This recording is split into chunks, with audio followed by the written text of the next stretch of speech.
Hello বন্ধুরা, তো দেখো আজকে আমরা মৃগেল মাছ, তোমরা অনেকেই নাম শুনেছো, সেই মৃগেল মাছ আমরা দই দিয়ে আজকে টক দই দিয়ে কিন্তু আজকে বানাবো। তো দেখো প্রথমে আমি কড়াইতে সর্ষের তেল দিয়ে দিয়েছি এবং তারপরে দিয়ে দিয়েছি গোটা জিরে, একটু তেজপাতা, একটা কাঁচা লঙ্কা, আর আমি দিয়ে দেবো এখানে কুচিয়ে রাখা পেঁয়াজ। আর পেঁয়াজটা আমি অল্প করেই কুচানোটা দিলাম, কারণ এখানে আমি পেস্ট ইউজ করব। তো দেখো পেঁয়াজ আমি পেস্ট করে রেখেছিলাম, সেই পেস্টটা কিন্তু এবার আমি দিয়ে দিয়েছি তেলে। তো এবার এটাকে একটু কষিয়ে নেব।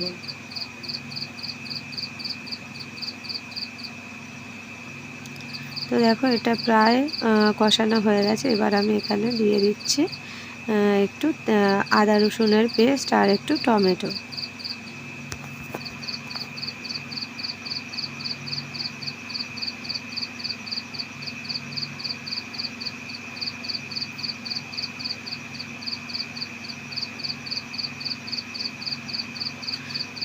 এই পেস্টের মধ্যে আমি দিয়ে দেব হলুদ গুঁড়ো, লঙ্কা গুঁড়ো দিয়ে আমি এটাকে আরেকটু কষিয়ে নেব।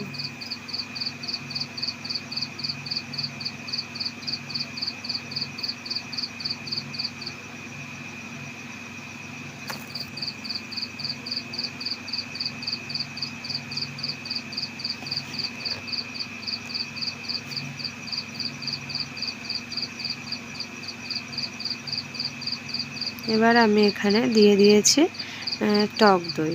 তো আমি এখানে 2 গ্লাস ইউজ করেছি, যেহেতু মাছ একটু বেশি পরিমাণেই আছে, তো একটু টক দইটা কিন্তু বেশি পরিমাণে দেব, এটাই আমার গ্রেভি হবে।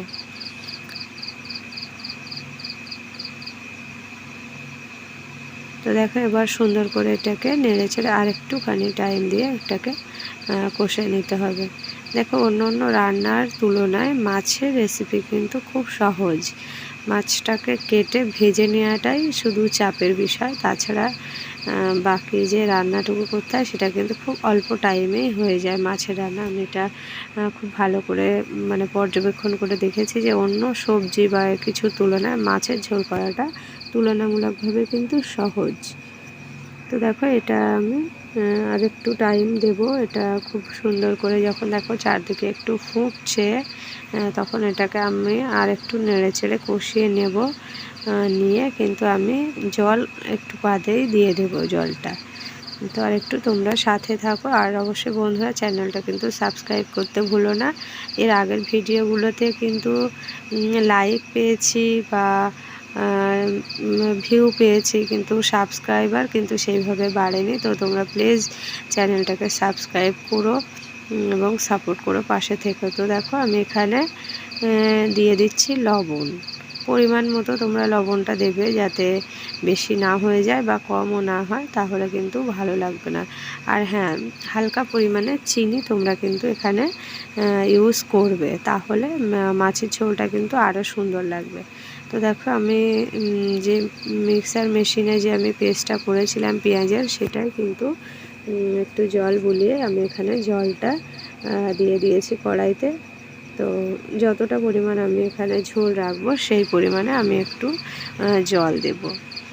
কিন্তু হ্যাঁ, জলটা পরিমাণ মতো দিতে হবে, না হলে এটা যদি বেশি পরিমাণে জল দিয়ে দিই তাহলে কিন্তু ঝোলটা একদম পাতলা হয়ে যাবে। সেই ক্ষেত্রে ঝোলটা যাতে একটু মিডিয়াম থাকে বা গাঢ় থাকে, সেই দিকে খেয়াল রেখে তোমরা কিন্তু জলটা দেবে।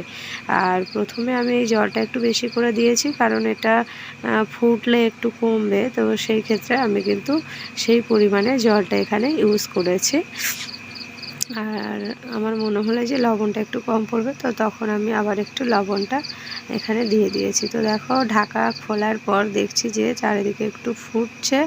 তো আমি এবার এখানে দিয়ে দিচ্ছি মাছের পিসগুলো। আর এই মাছটা এত সুন্দর, বলে বোঝাতে পারবো না। দেখতেই পাচ্ছ প্রচুর বড় বড় পিস, যে আমার কড়াইতেও ধরছে না। আর মাছগুলো দেখতে এত সুন্দর, ধোয়ার সময়ও মনে হচ্ছিল যে কাঁচাতেই খেয়ে নেওয়া হবে, এতটাই সুন্দর লাগছিল, পরিষ্কার পরিচ্ছন্ন। আর মাছগুলোকে আমি একটু কড়া করে ভেজে নিয়েছি যাতে এটা ভালো লাগে।